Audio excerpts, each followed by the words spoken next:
presence is being able to just be somewhere and not be thinking about what's next, even when it comes to a conversation. Because I find a lot of people, like you're talking to somebody and you're kind of like, you have something in your mind that you want to say. And so you're not even really, you're only half listening. You really just want to say what you have to say next.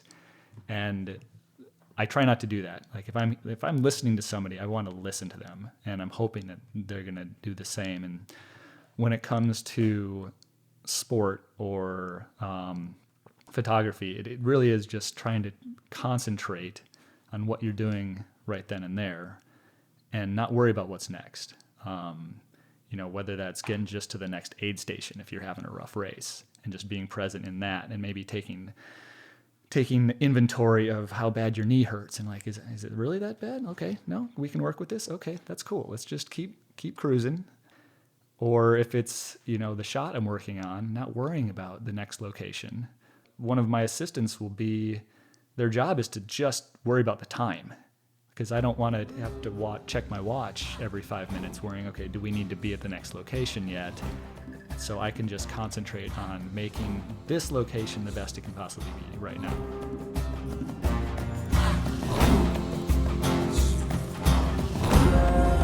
Do you guys want a podcast or what? Yeah, let's do it. Let's go. That's what I came here for. Welcome back to the YTP. I'm Jess, I'm your host, and I'm here with Coach BJ and our guest today, Nick Isabella. Nick is a lifestyle and fitness photographer that actually does a lot of fitness. He's an Ironman triathlete and a course record holder, ultrarunner. Wow. Wow, you're wowing yourself already. I love it. BJ and I worked with Nick earlier this spring for a day-long photo shoot, which was actually like the most perfect day during our San Diego Super Bloom. It was unbelievable. We just loved working with him, with you, Nick. And from the first few minutes, when you threw yourself down on the ground in search of the perfect shot, we just could feel your passion. It was palpable. And we knew that we had to bring you to the Yogi Triathlete community, as we felt that you are surely finding and creating your purpose every day. So welcome to the show. Thank you so much for having me. Are you impressed with yourself? No, it really wasn't a wow about myself. It's like you just really delved into some, I don't like to talk about myself that much. And so I was like, oh, wow, we're talking about that stuff. Okay. Yeah, well, this is the perfect place for you to get on the other side of it, because this entire show is dedicated to you. Let's go. And people around the globe are going to be listening to it. No pressure. No pressure. So when you walked in this morning, we were getting our drinks ready, our cacao ready, which is what we like to do with our guests, is drink some sacred cacao so we can get things really flowing. From One World Cacao. But I had mentioned to you, do you need to use the restroom before we start? And you said, yeah, because I had a killer workout this morning. So what was it? Well, I'm just real hydrated right now. So I tend to work out in all these little mini fitness groups. One of them I started with, and it's not official, there's not a website, there's nothing. We call it the Cut and Paste Run Group, and it is literally a invite sort of thing. You send one text to one person, there's no group, and we change it up almost every week. So this morning, we went to the Torrey Pines Glider Port stairs, which, if you know, those are some kind of gnarly stairs that go down to Black's Beach. Yeah. And we just run it for either, depending on the day, either 75 or 60 minutes straight, and just up and down, up and down, up and down. And it is a gnarly workout. And you're getting really good, like you're getting that mental acuity and that footwork in too. Yeah, you have to be on it. And it's a little slippery because it's been so rainy, and nobody's fallen yet, thankfully. How many stairs are there? I feel like I'm going to really over-exaggerate it. I think it's like 8,000. Yeah, there's...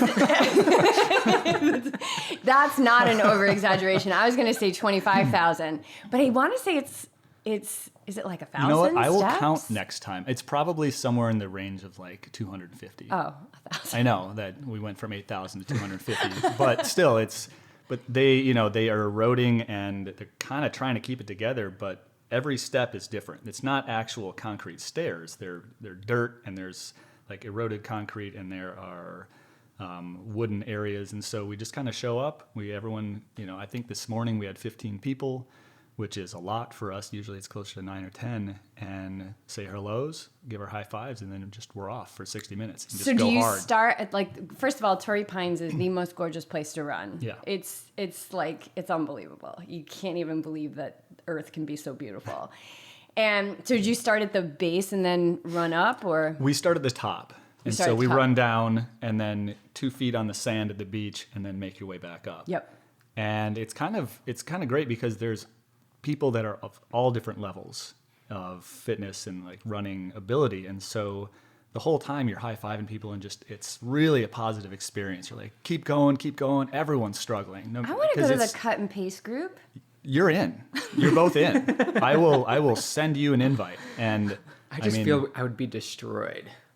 I hope so. Yeah, that's the point. My legs would be crushed. That is the point. Like, just, So what do you do the next day? What would you do tomorrow? Well, so I am a tribe member of this thing called the November Project. Okay. And I don't know if you guys have Yeah. heard of Yeah. this. So the guy who started this cut and paste thing is also started November Project back in Boston in 2012. Brogan. His name is Brogan. Yeah. Yes, and Goldie, and that's Yep. Goldie is how I found you, Goldie Exactly. Yoga. It's all coming full I circle know, here. yeah. And we're from Boston too. I just found out about a year ago that they live in the La Jolla. Yeah. Yeah, we got to get them on the show too. I think that would be a great I would idea. love to was have thinking them about on that as a on the way couple. here. Oh, I thought that would be really cool. I would listen to that 4 times in a row. Yeah, I think it'd be really cool to get, because I've heard him and I've listened to her a lot, and I just thought it would be really cool to get them as a couple and capture that dynamic. It's a fun dynamic for sure Cool. because they have a lot of similarities but a lot of differences too. Mm-hmm. So, but yeah, I was thinking about that on the way up because of the workout. I was like, oh, you guys need to all meet and be on the podcast and come to these workouts. Yeah. And just we'll all be a big happy family. All right. Great. Well, we're gonna cut and paste that shit. Make it happen. I was wondering if I could swear on this podcast. Yeah. Of course, Yes. yeah, anything goes. I'm not going to drop a lot of F-bombs, but just in case, I don't know if Yeah. we have the dump button ready or... No, yeah, you feel free. You feel free. People know to put their headphones on if they've got kiddos in the car. So, yeah, so actually, to answer BJ's question, like, so you did a hard workout today, and then what will tomorrow look like? Will you try and recover from that, or are you going to back it up? with something I big? generally try and do so. I'm back in triathlon mode. I was in trail running mode for a couple of years and not really doing a lot of biking or swimming, and now I'm trying to do more of the other 2 disciplines. But tomorrow would normally be a November Project workout on Wednesday mornings. We all meet at 6:30. It's like 100 people or so in Balboa Park, and so that's usually kind of a run heavy body weight exercise, a lot of push-ups, burpees, that sort of thing. But it'll be 3 or 4 miles and not necessarily super intense. It's one of those workouts you can make it as hard or as easy as you need. So tomorrow I would probably do a little bit more running and maybe go to the gym, or depending on what the workout was. And then Thursday, biking. I run a small group fitness thing on Thursdays called Make Thursdays Great Again. And it's just a biking crew. You know, I was wondering about those Thursdays did not used to be that great. And then we all started biking together, and man, it turned things around. It's like a real kickstart into the weekend. I love it. What are you training for? I'm training for a very small free triathlon in Mission Bay, put on by a bunch of my friends. Very cool. It's the 3rd annual. And so other than that, I have the North Face Endurance Challenge in November, the Cool. 50K. Yeah. Like, that's the next official thing. But Now, were you signed up for that last year? And yeah, the one that got canceled. Yeah, I'm and wearing the then- shirt. and then I'm November wearing the Project- shirt right now. yeah, They did a run afterwards. Jonathan Levitt, didn't he do a... Yeah. Yeah. Jonathan Levitt did you go up for that? No, I didn't. And then you were probably really smart, and you took the free entry and registered on time, unlike sure me. did. And I lost the free Oh, entry. Jess. I made a donation to North Face, but you know what? I actually have no problem with that because they, that kind of off the cuff backyard 50K that they did up near Truckee, North Face donated a ton of money for that, and in support of the fires. So I have no problem with throwing down my money for that one. But that intrigues me up there because it's over 7,000 feet of climbing over a 50K, which is pretty legitimate. Yes. So I did that one a couple of years ago, the 50K, and 3 years ago did the 50 mile, and that was like 11,200. Like 11,200 feet of sounds climbing. so It was good. brutal. Whoa. Is it the first 50 miler you've done? That was the second 50 miler I've done. The first one was back in Wisconsin. I did with my brother called the Dances with Dirt, and it's at Devil's Lake, Wisconsin, really fun race. And he and I just ended up running the entire thing together, which is fun. So Most recently, now is this the same brother that you guys went and torched Sycamore Canyon 100K? So yeah, I have two younger brothers. The youngest does not care about fitness, but he has his own. He's an artist, and he is fantastic at what he does. And then the middle brother, Bennett, is a fantastic athlete. He got me into triathlon. He got me into trail running. And so he came out in February from Minnesota, and we ran the Sycamore Canyon 100K together, and we ended up winning and setting a new course record. I know, that's so cool. I love that's really- my if people who listen to this podcast, they've heard me talk about it. It's one of my favorite places Sycamore to run, Canyon? if not Yeah. my most favorite place to It run is here. gorgeous, and there's all sorts of terrain, and there's flat portions, and there's a river. And there's It was- not usually a lot of people out there at Yeah. all. Because I didn't even know about it until I went for sort of a course preview with my Oh, training really? buddy, Eugene. We went out 2 weekends before, just like, we've never been here, so we should kind of know what we're getting into. So we ran one loop of the course, and I think that was really helpful mentally. So when you do the 100K, are you going down Heart Attack Hill, or do you guys run up it? So it's a loop, an 8-mile loop, and Yeah. then you go backwards Then each you go back, time. so you're doing everything. Yeah, like That's Barkley so cool. Marathon style. So Yeah. So you get to go up it once, and then you go down it, and then you go up it. Yeah. And what I found interesting about that and kind of cool was you could always see where the competition was based on they were always, coming in 10 minutes ahead of you. So you could have this mental idea of where everyone was on the course at all times. That's so cool. Yeah. So now, is that the first time that you've taken 1-2 at a race, you guys? Oh, like absolutely Who not. won? Did Bennett come in first? Did you come on his? Or We actually held hands and crossed the finish line at the exact same time. oh my god, that's so cute. He was recorded as coming in before me because I think, how it's just so low key that somebody's just like typing in your name. Right. So they- My pen ran out. or maybe it was alphabetical order, Bennett versus Nick, Isabella. I don't know. But so technically he got credit for first. And what was your finish time at that? 12 hours and 9 minutes. For 60, what was It was 64 miles. Was 64 the final, miles. final Yeah. total. So people who aren't familiar with like trail running, it says 100K, it says 50 miles, it says 50K, but it's never those distances. No, and what did the race director at Chimera say? He had his watch, and he's like, I know you guys all have watches. You're all going to have your own distance and time. It doesn't really matter. Doesn't really matter. Mine right here. He'll say like, good for you. Good Yeah. for Good you for that you. you have your Good miles. information. But the only one that matters is mine. So don't get lost. All right, let's do this. Yeah. Have you heard of that race up in Orange County, Chimera? No. The old goat races. And the old goat is basically the race director. And I like that. yeah, he's an old goat. He's a really, really cool guy. But anyway, I got in lieu of North Face last year, got to run Chimera. They had a 40-mile, Okay. so I did that one instead. Did Cool. 40, 60, And that's a and gnarly. 100. They have a 100-mile, they have a 100K, and then they had a 40. I think they had a 20 too, because they were loops. But that's a gnarly race, pretty technical, lots of climbing. I think that was close to 8,000 feet That sounds. over the course of like 40 or over 7,000 for 40 miles, which is pretty good. One of those things, like as endurance athletes, we say, that sounds fun. And so many, like 99% of the world goes, fun? Are you kidding me? Like, that's not fun. That sounds like torture. But eventually you get to the point where they become sort of the same thing.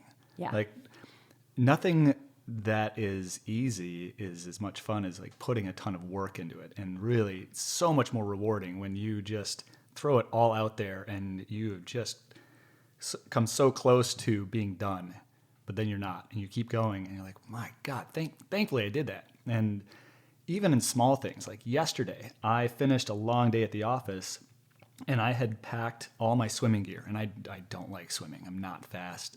I'm not comfortable in the water.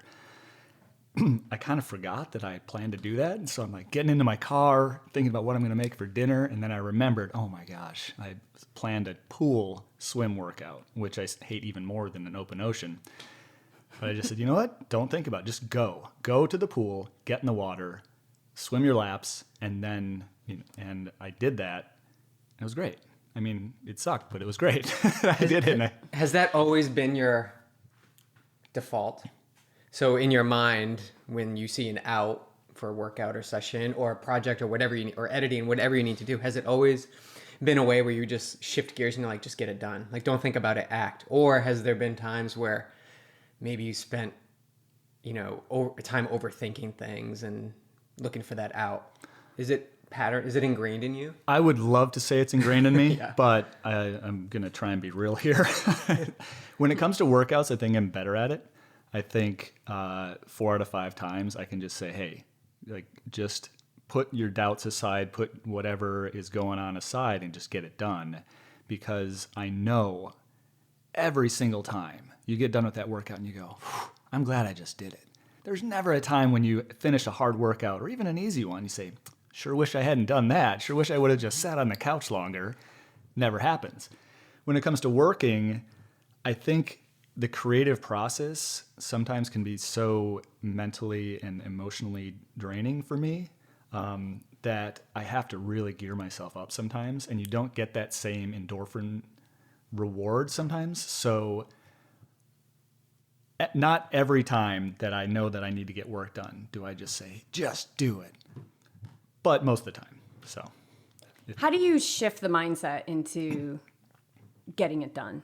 I think about the end product, and I think about how happy whatever it is, whether it's a workout or the work itself, finishing a project is going to make me feel, versus giving in to this voice inside my head that says, I don't wanna. And And it says it like that. that's how, yeah. But it says it over and over. Right. It's a 5-year-old, and Yeah, it is. It's a little needy baby. yeah, and so you try not to give in to the needy baby, and you think about the reward, which is the final product, and that's kind of the mindset I get into. Yeah. Let's take a step back, because we kind of grazed over this win at Sycamore Canyon, and I think it's super cool. Were you in the lead the whole time, or? Not even close. I had no intentions of doing any of the things that happened that day. And I usually don't, I race hard, and I've never been a race to finish sort of person. Like, I put in the work and I go out on race day, and my goal is to crush it personally. It's never to win races, because I'm really not that fast. So I don't win races. But my brother and I went out, and knowing it was a loop course, I said, I'm going to try and keep up with him for 2 laps, like 16 miles or so. He's got so much more experience than I do with ultra running. He did Western States last year, and I got to pace him for that. He's been in Kona. So I thought, if I can just kind of take his pace for 2 laps, I won't go out too fast. I won't slack too much. I'll Because you knew he was smart. He knew how to take it. He knows what he's doing. Yeah. So we got through the first 2, no problem. And then it turned into 4, and I'm just kind of keeping up with him, and we're having a good time. And by lap 6, we kind of just looked at each other like, we're just going to finish this together, right? He's like, yeah, let's go. And so we were not ever in the lead. I think after lap 4, we were 5 and 6 maybe. And because it is a loop course, you always see who's in front of you, and you can kind of gauge your competition. And in a race like this, the competition, you're high-fiving them, you're saying, good job, you're looking strong. And so we would catch up to somebody, chat with them for a while, and eventually, if we were feeling good, just sort of slowly pull away, say our goodbyes, and have a great race. There's this one guy, I don't know his name, I wish I did, but he was in the lead the entire time and looking strong. He's an older gentleman. I think he was 60, but he was at least 10 to 20 minutes ahead of us the entire race. And so eventually at the last lap, we had pulled into second and third, and I told Bennett, I was like, dude, we're going to get second and third. That's pretty cool. We're going to podium together. And that was kind of it. So we just kept running. There was 4 miles left, and we're on a flat. We're at mile 60, and I look out in the distance, and I was pretty sure it's the first place guy walking. And I turn to Bennett and go, is that him? He goes, yeah. So we kind of maybe a dick move, but we just stopped talking. We picked up the pace, went stride for stride, and just passed him looking so strong. If he had any fight left in him, it was gone after that. So you guys were owning the win. There's nothing wrong with that. So we ended up, taking taking the trophy, and the trophy was a small coaster, and it was like, it's perfect. I hold my beer on it. So. That's awesome.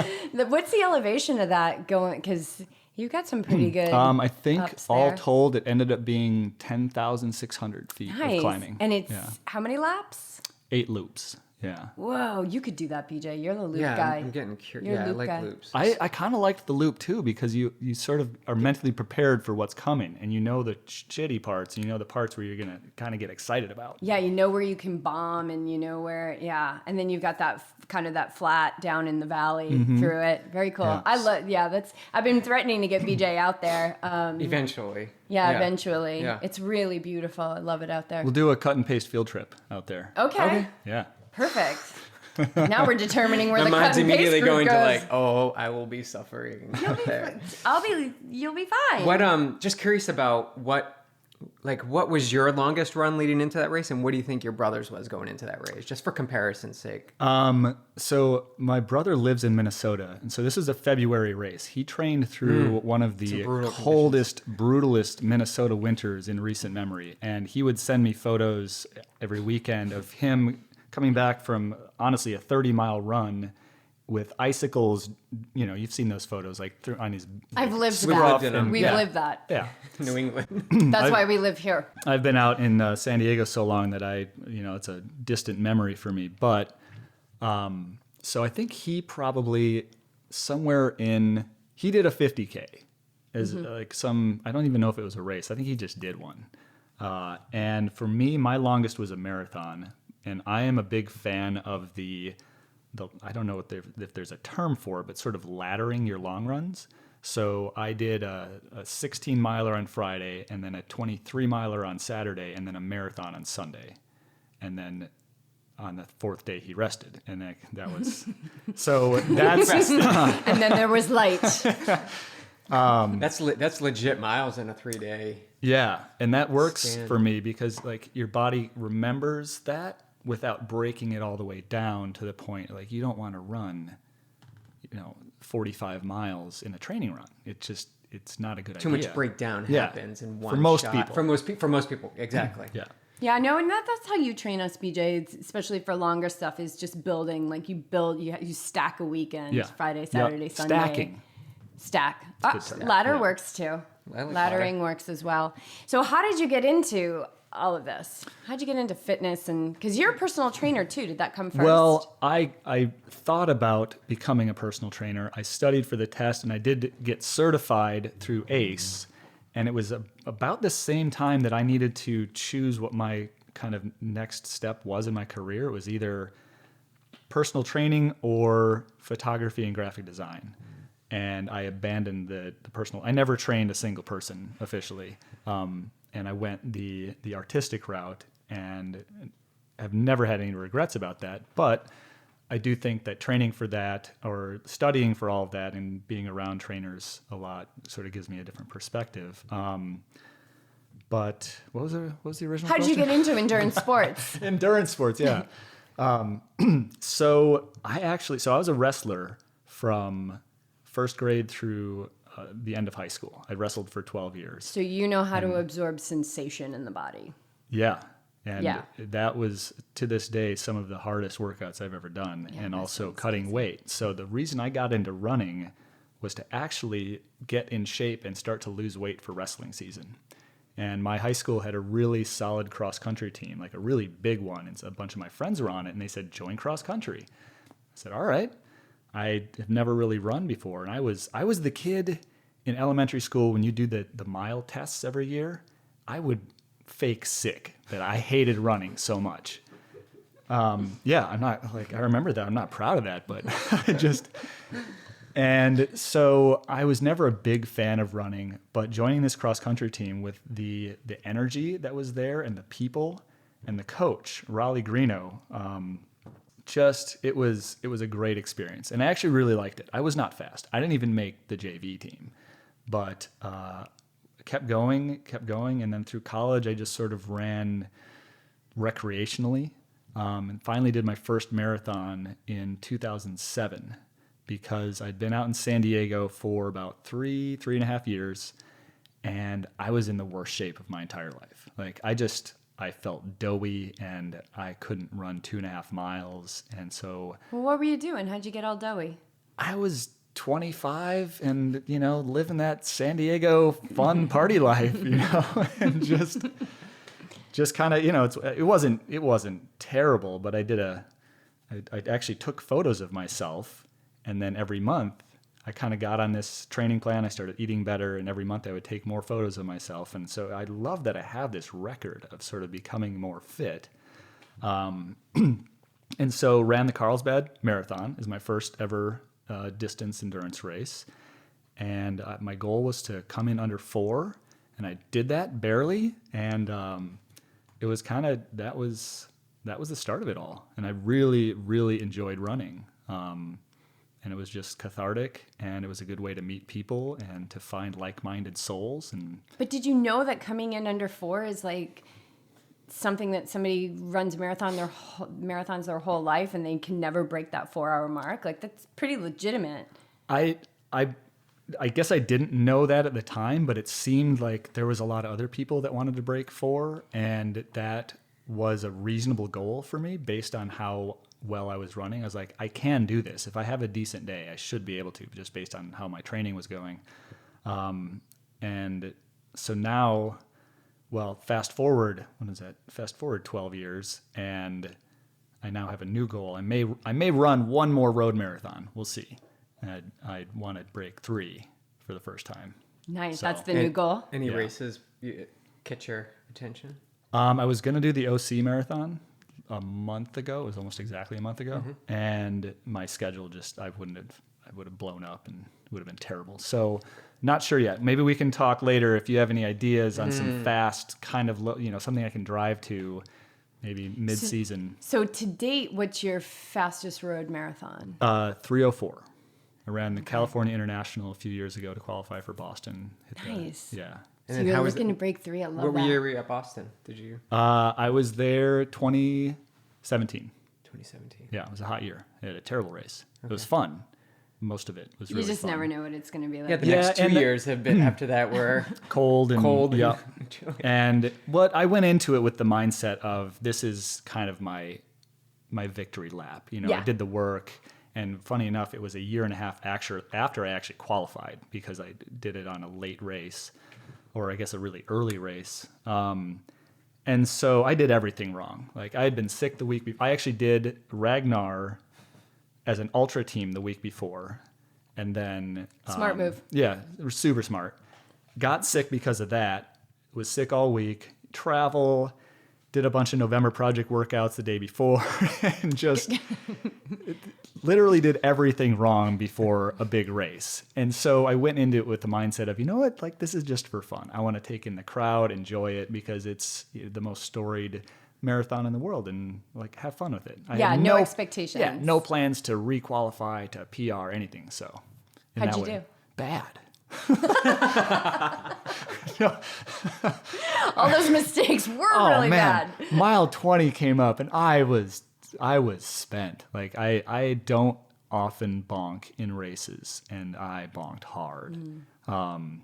So I just took that for what it was and said, hey, you earned this in both qualifying, but also for all this stuff that you put yourself through the last week and not being smart. Like, this is what you get. And then where did triathlon come in? Triathlon came in 2012. Again, bring up my brother Bennett, who had been doing it for a couple years and had finally qualified for Kona. And so we took a big family vacation out there. My parents came and his wife to Hawaii, and I got to see the World Championships. And that was just sort of this eye-opening experience of pain and suffering, but in like the best way, of people working so hard and just watching that finish line, people coming through. It's like you could see all the work they had put in, every single person that came. And I just had this aha moment. I was like, this is my next thing. I started training, and I signed up for an Olympic distance try, and then did some sprints and a couple more Olympics. Eventually moved on, did my first 70.3 in St. George, and then Oceanside, and eventually decided it was time, and signed up for the full long course Ironman. Yeah, and your one and only Ironman, you broke 11 hours. Yeah, I'm not gonna lie, I'm pretty proud of that one. Yeah. Yeah, on a super challenging course. So, I mean, Yeah. do you have Kona on the brain or on the heart? No, not really. Not really. There it is. Okay, on the heart, yeah. I mean, of course, I think any triathlete who really is passionate about the sport, like there's a part of them that's like, oh my God, that would be amazing. But I also know what goes into that, and I also know my ability level, and so like between the two, my brain's like, let's be realistic here. My heart would love to, but maybe I'm not giving myself enough credit. I don't know. Yeah, you might not be giving. How old are you? What age group are you in? I'm 38, so Okay. Yeah, well, they just get faster, but you've got plenty of time. But yeah, I and mean- you've got the important thing locked down, which is the mindset and the run, which is key. The swimming, you know Yeah. that, like it doesn't really, it's not really a factor for that. But yeah, I mean, just get on the bike and run that 3:04. Whoa. Yeah, there you go. That would Did do you it. stay for the midnight finishers in Kona? Did you No, guys hang we around? didn't. We went back eventually. What did we do that night? This is a long time ago, though. No, we went back. We popped some blood blisters on my brother's foot, and then As a family. cracked some beers, and ended up like probably passing out at 9:30 or something like that. And people are still, I always think like when still out we're there. back at the Airbnb, it's like, man, people are still out Yeah. there. People are still out there. But you felt the vibe there, right? Like, Oh of my that- gosh, that- it's palpable. It's yeah. amazing. Everywhere you look. I mean, the town completely transforms for a week. And I actually went back to Kona last year as a photographer, not during the race, just in April to shoot a friend who hired me to do his kind of maternity photos. And he was living out in Hawaii, and it was, that was really fun. Just sort of to relive that, but to see Kona on a normal time period, like very Yeah. sleepy town, Yeah. Well, let's get into that then. Let's get into your craft. When did photography come into your life? Great segue, by the way. No, you set it up, dude. So, honestly, it might sound a little cliche, but photography's been a part of my life since I was little. My parents recognized something in me. I've always been an artist. I did painting and drawing since I was teeny, and then my parents bought me a little camera, a film camera, back when I was probably 10, and I would just take pictures of my pets. I'd try to capture, I had birds because I'm allergic to dogs and cats. I would try and capture them in flight. Are you doing okay And- with Clark? Oh, Clark's, yeah, it's great. Okay, that's great. No problem. We'll deal with that later. Okay. And so then, like, that had always been something. I was the kid who always had the camera, in fifth grade that would bring it to class and would just take pictures of my classmates and kind of capture those moments and those memories. So I actually have photo albums from elementary school and middle school. And then once high school hit, I got a SLR camera. There's no D in that because there was no such thing as a DSLR back when I was in high school. So film, and I took a ton of photography in high school and spent a lot of time in the darkroom and sort of started to learn all about that and like learns the ins and outs of f-stop and shutter speed and ISO and different film types and how to develop. So I got really into it and loved it. And then eventually, so I went to the University of Wisconsin in Madison for college and took every course that they had to offer in photography and ended up being the darkroom manager, and it was my minor. The interesting thing, so that was all still film too. And so I got my first digital camera, I think my junior year of college, as a gift from my parents. And I took it everywhere. I mean, I invented selfies before selfies were a thing. Like, it wasn't even a term. They're just, so I'd go to parties and I have so many photos of my college career because of that. And, which I love. Every once in a while, once a year, I'll kind of like find an album from junior year of college or something and say, oh man, we had a good time. And I bet you can see so clearly like where you were at skill level, like the scope of your ability at that time. Yeah, and going back to all the prints that I did in college, there's a few where I'm like, oh yeah, like there's something there. And I gravitated to portraiture and to people immediately. That was sort of my thing. That was always photographing people has always been what I've been passionate about. Never landscapes or still lifes, and that's nothing detrimental to those. That just wasn't my jam. So, but yeah, there was a certain level of, you're always learning when it comes to pretty much anything, but especially for me, photography. And the thing about my education in college was it was much more liberal arts. It was more about the idea of the photograph and less about the technical stuff.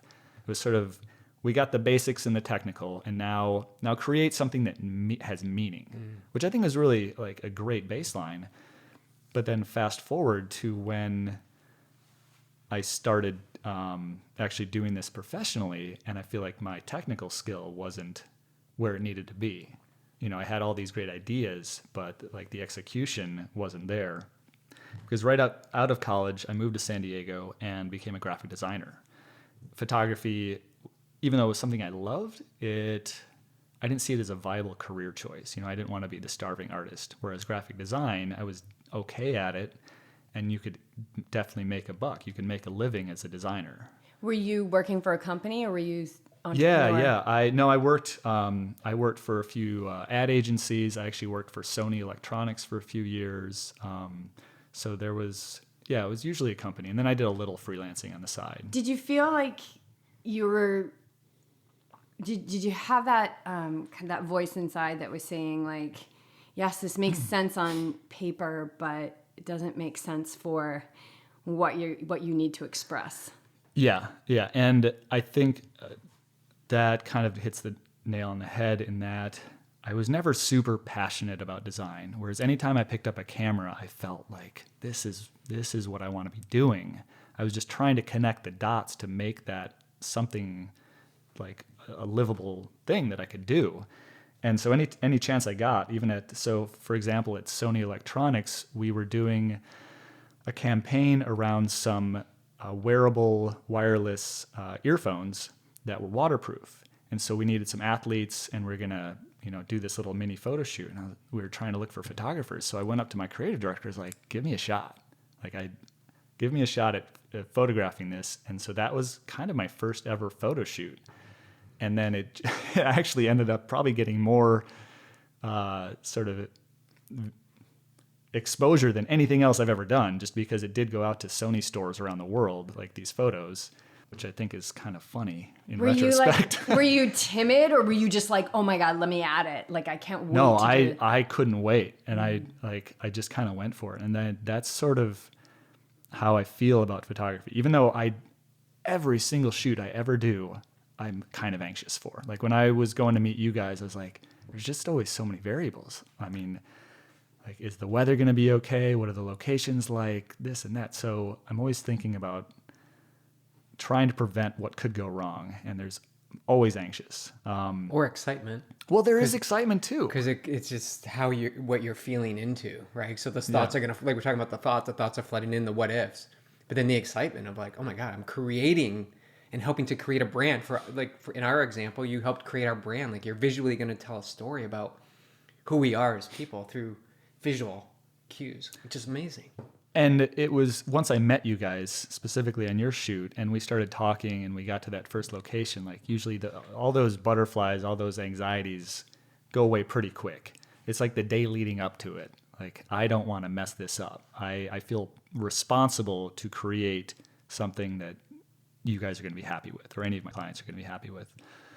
Essentially, photography's always been something that I've been trying to gear my life towards, and it was a few years ago that I saw some opportunities to like really start to make it happen, and to have that become a bigger part of my life than any other professional endeavor, really. And even though I like to think I'm sort of in this weird adolescent phase, I'm no longer the kid, but I'm certainly not the adult that I hope to be someday in terms of my career. So it's weird. I get a lot of inquiries from people that want photos, but generally, they want them on a budget. And so it's this weird dance of trying to find the right clients. And I would say for every 5 inquiries I get, 1 actually turns into a photo shoot. And, learning that's that's actually pretty normal, and that's okay. And it's not, I never take it personally. And a lot of this stuff is business. But you start to create relationships with people. I mean, obviously, Right. I'm now on your podcast. Right. And we're now in your run group. Yes. So what is that fine line, that edge of like the client with the budget and you being like, I can't do it for that. Like, because there's now you got the head and the heart again, right? Like like it's money, but it's like, you don't want to prostitute yourself out there. Right. And And so, that's where this whole adolescence thing comes in. Whereas a starting out photographer, I'm a big fan of the idea of really just doing a lot of work and saying a lot of yes, because even if it's maybe not something that you see yourself doing, it's experience and it's networking, and I think it's all good as long as you're learning something from it. Even if it's something you don't like to do, you're learning that you don't like to do it. I don't shoot weddings. I don't shoot engagement photos. I don't, do family portraits. I used to do a little bit of that for friends. And at the end of 2018, I shut it all down. I said, I am specializing 100% in what I want to do. And just those things aren't going to move my career in the way that I want it to. And so I have to turn a lot of that down, even though it's decent money. It's just yeah. So it's turning down money in pursuit of your dream. Yeah, it is. And is that? It becomes that easier hard? the more you do it. But you Yes, have to it go through that does. process. We can speak to this as well too. Like you have to say yes. And I think that's that's just the process. You got to get your name out there. You got to get your brand out there. But then it's that confidence that you've always had to step in and just say, well, need to stop this. Like now it's right. It feels so like in my gut, this project seems so right. And you can make that decision yourself. You don't have to let others dictate what you're doing because you're still building your brand. Like Right. you're going to be known as the specialist for this. And that's what you want to do. And anything that comes in and tries to take your energy and focus elsewhere isn't contributing to this, this brand that you're trying to build to become that adult you see yourself down the road as. Like, this is the guy that you want. You want everybody to say, Nick is the guy. If you want this, this is the person. Exactly. And it's sort of counterintuitive. I think a lot of beginning, we'll just keep on the photographers. The idea is, well, if I do weddings and I do engagements and I do family and I do some sports and I do portraits, like I'll get all the business. It's kind of like trying to pick from all the different apple trees. In reality, what ends up happening is it just dilutes your brand. And, counterintuitively, to specialize is really where you have to go to build something that's super successful in most cases. So I've worked under a couple of amazing photographers over the years. Nils Nilsson, who is now he used to do Ironman. He worked for Sports Illustrated and a competitor group. He is now the photography director over at Roca. I used to assist on his shoots all the time, and I met a lot of professional triathletes through that, and seeing his style and seeing how he works and just like taking in as much as I could from that. And I still think about that on the types of shoots that I consider like Nils shoots, and then another gentleman who lives in Leucadia, Damian Noble Andrews, who is a fitness photographer as well. And he is kind of on the other end of the spectrum in terms of style. It's a lot of strobes and it is like super glossy and beautiful and perfect. And so I learned pretty much everything I know about lighting from him. And so to take sort of those two opposite worlds and put them together, I think it sort of made me a more well-rounded photographer, but also helped give me focus and just understand this is the direction that I want to go and this is what I love. And being able to work with athletes, as an athlete, I have a massive appreciation for what my clients do. But was there fear when you went all in? Like you said, 2018, no more weddings, I'm going all in. Was there fear there, like, I'm throwing away money? Well, I got to be honest with you. I don't even know if I am all in. I do still work a couple days a week at a branding agency doing design, because I was just listening to Talbot Cox podcast with you guys the other day. And he was talking about going all in and having like 20 grand and then seeing that go fast, and it goes fast. And then, accruing some really credit card fast. debt, and, you guys were in the same boat. And so I think I'm honestly still sort of on the ledge a little bit. What's keeping you there? It's a weird sort of conundrum because I don't think it's going to happen until I jump off. But the idea of jumping off is like, what if it doesn't happen? So right. Right. I know. Oh my God. Which I think a lot of people can relate. They're in that spot. They're in that place. Yeah. They're in that place. And so listening to your story and listening to Talbot's story, it simultaneously inspired the hell out of me and made me think, you know what? I just got to kind of sack up maybe and go like that. all in. Drop the safety net. And it's not that I dislike this design job. It's great. And I like the people and I like the work, but I can't do my best work as a photographer and continue to build my brand when I'm spending a certain amount of time and energy doing something else. Yeah. So it's, listen, you got to make this decision for yourself because, like Talbot said, 20 grand went fast. BJ and I got our asses kicked. Oh, yeah. But, life is a boomerang. So what you throw out is what you're going to get back. And if you've still got one leg in the safety net, you're not going to be able to fulfill 100% of what it is that you want to go after. Yeah. And so it does require you to sack up. I love that.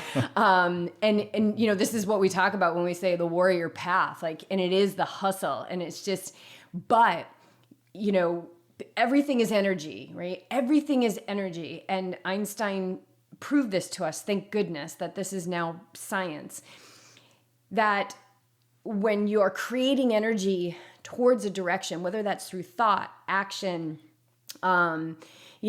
practicing beliefs, practicing thoughts till they become beliefs that, yes, you can do this. Yes, you can do this. There is no way the physical can't catch up. There's no way. If we were to sit down and look at our bank statement from 2017 to 2018 to 2019, you'd be like, oh my God, there's no reason why, when I go into PayPal, it's up 175% from last year. I'm like, how is that even possible? But it's because, which is so beautiful, because now we're able to start to pay down all that debt that we got into. But it was because we went all in. We said, okay, universe, there's no freaking plan B. There's no plan B. And it got so dicey that we got our resumes together and we sent out cover letters that were amazing. Who wouldn't want to hire us? And nobody. It was crickets. Wow. And I think that was the universe saying, you said you were all in, so go all in and just keep creating momentum. So it was yes, yes, yes, yes. We said yes to everything. I was teaching at 7 yoga studios. I was getting paid $25 a class. We weren't even making anything, but we were doing the podcast and we were traveling and everything was out of pocket. And we were just doing it because we were if we just keep creating momentum, if we just keep believing in this and our mission, that the physical has to catch up. I love that. And it does. I think you're right. Even because I did take a 3-month hiatus from design work and to just focus on building the brand. And even in that 3 months, I certainly was in the red for 3 months, but I saw growth happen and I did, bigger clients and better. I learned a lot. So I see what you're saying. And I think I believe what you're saying, and I think you're right. I just need to get that last foot out of the safety net, or I'm going to end up with a broken foot. So You'll know. The time will come, and you'll just be like, well, what was I thinking? Yeah. What was I thinking? Saying. Here's the thing: you guys got to have me back in a year. Okay. And we'll talk again and see how it went. Yeah, we want to know how much your Venmo has increased. Up 195%. You guys will hire me for another shoot, and yeah. I can't afford that. Hiring you. But your work is really amazing. We were at the Carlsbad Village Street Fair, right? And so there's people doing portraitures, and they've got photos out. And remember, I was standing there, and I was like, man, Nick is 100 levels up from what I'm looking at right now. And what I was looking at was totally acceptable, and it was a beautiful capture of a photo. But by the time this podcast goes out, or actually, I might actually launch it sooner than later. That will put a little fire under your butt, BJ, to get these photos out there. Especially like I love those wetsuit photos that we did. I mean, they're just so dramatic, and your passion in that moment, like everybody, like me and you and BJ and Jen, who was your assistant that day, like we were all just like showing up in that moment. Your passion is palpable. Like it just infused the entire day. And it really was like that. Our first shoot, our first stop was at Hosp Grove, and they had just mowed all the grass. And we never have, it's never super humid here, and we never have mosquitoes. And you like jumped into the grass, and we were just like swarmed by mosquitoes. And you were just in it. You were like, I'm like, I love this guy. He's just covered in grass. No hesitation. Mosquito bites everywhere. And Hosp Grove was like in like it was green. It was bright green so that day. Brilliant. I went by like a week later, and all those grass clippings were brown. Everything about that shoot day just ended up really kind of perfect. I mean, I was driving up here thinking about that and had the thought, I'm so glad that today was not our shoot day, because it's just been June gloom and May gray for 2 months. Yeah, totally. I know, it was perfect. And so that was, when I saw that you did the shoot with Goldie, and I was like, oh gosh, I loved how it felt dramatic, how I felt like I knew more about her by seeing a photo of her. And I said to BJ, it's time to up our game. I want to hire this guy. And he just looked at your stuff and said, great. Like there was no like, get 3 quotes. And I just said, because I love to trust the artist, especially when I'm working with somebody creative. And BJ's creative, and I've worked with photographers for years and years. And so we know, like, you just know, like if you just back off, and give them the the creative space. process happen. That's where the best stuff comes. But it's always the the client. I can recall many instances where our marketing department was like, no, like maybe we need to go to this photographer for this. If you just let the process happen, man, the photos that would come out of it when it was all said and done without any interference from, I used to work with restaurants, without the managers or anybody, let the process happen. The stuff that came out was just awesome, because you just let the process you allow grow. for flow. Yeah. And so hearing this is making me think about some of my favorite shoots and some of my favorite work. And to be honest, most of my favorite work is stuff that I've just done on my own with, some friends or a model, or just get in the studio or just shoot something. I have an idea versus, I love how ours turned out, but there's certain client work where it just kind of looks like client work because they have a very specific location plan. They send you things that you try and recreate, and you do the best with what you can. And I don't think there's ever been a shoot where I feel like we all totally failed, but maybe it doesn't go in the portfolio. And so I'm always trying to make something that I would be proud of, let alone, the client be happy with. So I think that's part of the passion, is I really, really give a shit. Yeah, you do. I will get down on the ground. I will jump in the ocean. I will run somewhere.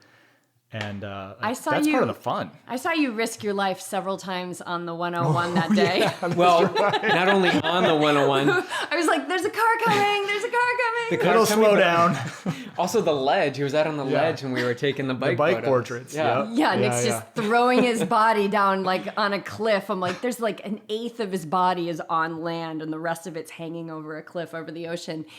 But so let's talk a little bit about flow. Like, what is flow to you? Have you experienced it in your craft, or maybe in your athleticism, or maybe both? Yeah, flow is something. It's elusive, I would say. First of all, it's something you really want to find. You don't always have a great workout. Sometimes you just got to slog through one that's awful and you feel bad. But then you have that one workout where everything's clicking and you're firing on all cylinders and the legs are just cruising. I think a big part of that is a mental state. Part of it's physical. If you've just crushed a workout the day before, you're probably not going to be super fresh. But I'm going to get real deep here, but I was in a relationship where it was not a super healthy one for me. And I noticed that my workouts were just consistently bad because I did not have a clear mind and I was worried about things. And so I just say that as sort of an example of, for me, flow, it has to be this melding of the physical and the mental. That's it. And even this morning at this trail run up the stairs, at the Gliderport stairs, we were all finished and there's a few people still coming up and everyone's working hard, whether you're the first one up or the last one up. And we started cheering on these last people who looked like they were suffering. These are my friends. And as soon as they heard us cheering, they just started sprinting. And it just, really proves, like Alex Hutchins' book, Endure, so much is mental. And like we do have a lot left in us. And so if you can find that mental flow state, and especially when you feel good physically and it all comes together, like that's sort of the goal. I think that's why we do this as athletes, is to find that inner peace and to be doing something that we love and feeling great doing it. It goes beyond, I want to fit into my swimsuit. Like maybe that's how it starts. But at some point you get to to this state where you're doing just because you love doing it and it makes you feel good inside and out. And creatively, that's a little bit harder to maybe pinpoint. I always know when I'm getting into flow when I start snapping the shutter a lot faster.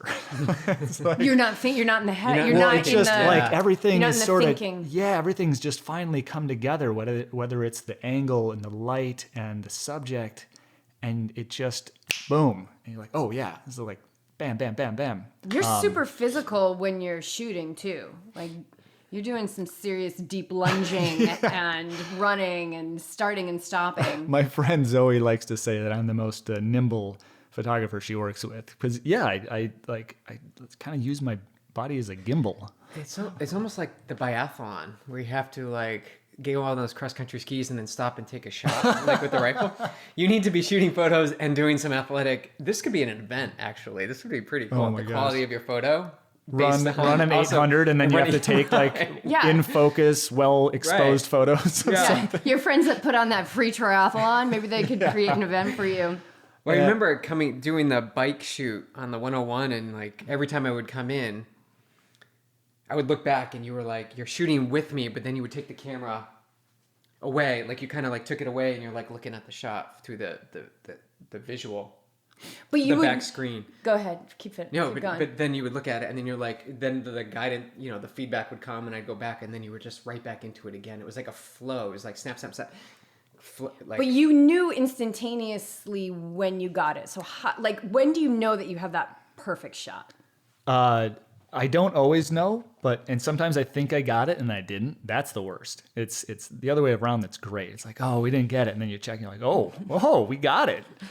And usually it's just sort of this feeling like I know when the shutter snapped. I know if everything, like the angles lined up, if it was generally in focus, I think that just comes with experience of doing that over and over and over a few years. But the flow state, I think it develops and eventually things start clicking and it's a feeling you get. And I can feel myself getting more excited. I use this analogy about photo shoots, that they're kind of like first dates. It's a little bit awkward. It's very intimate. You're taking somebody's photos. That's an intimate thing. Everyone doesn't know each other that well, so you're in your best behavior. And as things get going, if you've got a vibe, by the end of it, things are really clicking. And if it goes real well, you might have a second one. So that's kind of how I go in thinking of it. And so if I have the chance, a lot of times with a new client, I will actually try and meet up with them for drinks like a week or a day before the shoot. And that sort of icebreaker and getting to know you helps immensely on that first day. Like if we were to go shoot again next week, it'd be a very different vibe from the first time. We know each other, we have a rapport. And so on big like magazine shoots where the editor says, let's do the cover shoot first just to be safe. So if we get nothing else, we got the cover. I've started telling them, no, let's not do let's do a middle feature first, work our way into the cover, maybe second or third, because the first look is usually a little awkward and you're not warmed up. You don't know each other. I'm just like, I have this stranger, I'm throwing a lens in their face. So right, and you don't know. Not everybody's so comfortable behind the camera. So you worked with JP McGee, who we actually had him on the podcast too. Awesome! I gotta listen to that one. Yeah. Oh my God, his story is. We talk about him doing the bloody couloir. Oh man. Have you seen the film yet? Did we see the I film? don't think we saw the film. No, I did. I did see it. Did we? Yes. Yeah. So his story is amazing, and he's just a fantastic dude and super just nice. Fearless. Yeah. The stuff he's doing on that crazy bike of his. Be cool to find out where he is now. But you've also done some work with, I saw Shaun White. Mm-hmm. Now, how did you get hooked up with him? That was through Locale Magazine, who I've worked for and with for about 3 years. And so they just reached out and they said, we would, are you interested in shooting our cover for, I think it was December of 2018. They said, we have Shaun White. And I said, yes, I am interested in doing that. So came in with some assistance, and I actually went to the spot ahead of time, kind of scouted everything out and had a game plan, because I diagram out lighting beforehand and rarely go into a big shoot without a plan. You have to, especially when there's a lot of lights involved. But he showed up and he was great. He's just super chill. I mean, Southern California surfer, skater boy. Yeah. And so I sat him down and we chatted for about 10 minutes before the shoot, just kind of getting to know you, because obviously we didn't have a chance to get a beer ahead of time, which would have been great. And because I asked Damien, one of my mentors, I told him, hey, man, tomorrow, biggest shoot of my career thus far. Any advice? He's like, relax. Trust your process, trust that you know what you're doing, but also give your assistants as much of the technical work as you possibly can so you can connect with the subject. And that was great advice. So I gave my assistants the lighting diagrams and I said, go make this happen. And we'll test it in 10 minutes. I'm going to go hang out with Shaun White. And I think it really helped the process. So then when I did show him some photos, then he trusted me even more. He's like, oh, I get it now. Okay, this is looking good.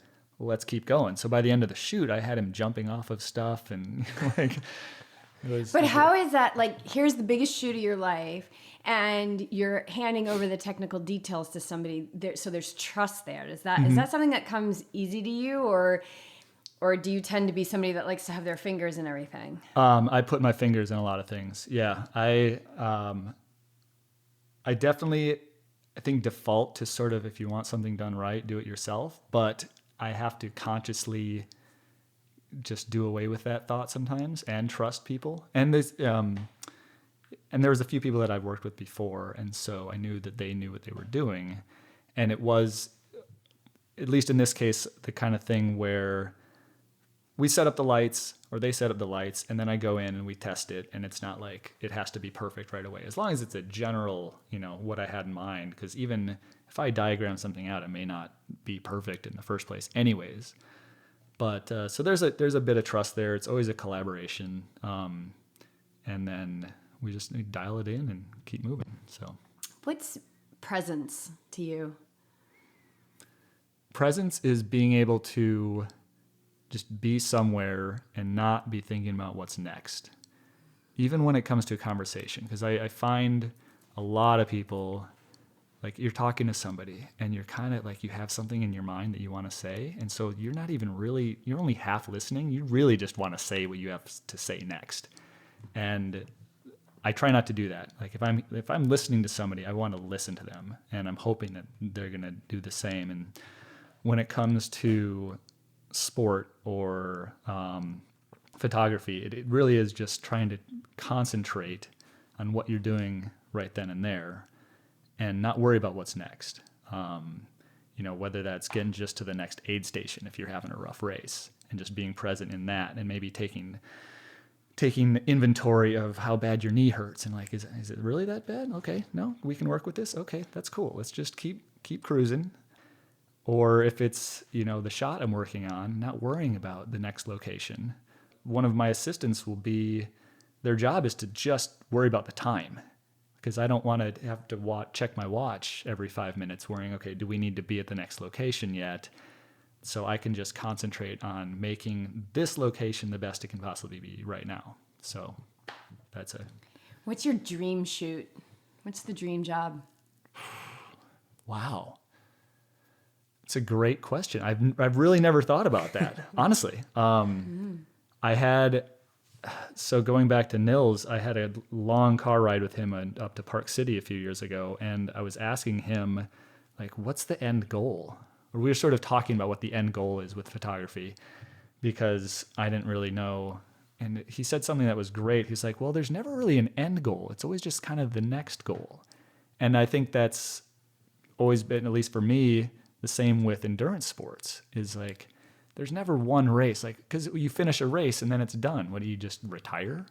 No, you just find the next race. And so something that's going to excite you. So right now, my goal that I have, maybe for the next year or two is going to look very different from the goal that I had 2 years ago, as opposed to the goal that I am going to have in 2 years. Right now, I kind of want to be on a list of photographers that are considered for, like a Nike shoot or something like that. That's kind of the current goal, to get to that level. And after, I don't know what happens after that. I guess I'll figure it out if and when I get there. So, Where do you see photography going? Like, at least recently in the past, few years, there's obviously everybody's got a camera on their phone. So you've got that angle, but also you've got people like Talbot who are disrupting an industry, and there's only going to be more Talbots out there, right, as time progresses. Where do you see photography in your perspective, in your vision? Yeah. Like, where do you see let's just say in the next year or so? So I'm not too concerned about, people talk about the death of photography because of smartphones. That doesn't concern me too much. I mean, if that was a problem, you guys probably wouldn't have hired me. You would have just shot everything on your smartphone, right? But yeah. But people do think that that's kind of the end. Yeah, but I look at it's the sky is falling thing. Yeah. There's always a new technology that's disrupting or that's, going to ruin everything. And I could never capture what I saw you capture that day. So when it comes to that, I think photographers, it is a little bit more saturated than maybe it used to, because it is easy to buy a nice digital camera that'll take solid photos. But there is a certain skill set and passion that you need to have to really go from, you can't see this because this is a audio podcast, but to go from here up to here, which is about a foot. But the other part, to the point about Talbot, he and I seem to do very similar sort of work, but at the same time, if you really kind of delve into it, he and I are never going to overlap. Well, I shouldn't say never, but he is not my direct quote unquote competition. But I love what he says about sort of the mindset of abundance, and I believe in that too. Other photographers, we may be going for the same gig, but I think that I love the disruption thing, and I think that's the only way we make progress, is because if you get stuck in the same mindset, you keep doing the same thing over and over and over again, it's stale. And that's where you sort of get stuck. And so for me, right now I'm at the point where I just want to keep getting better at the one thing that I do now, because every shoot that I do, I see something that I've done better than last time and something that I can improve on.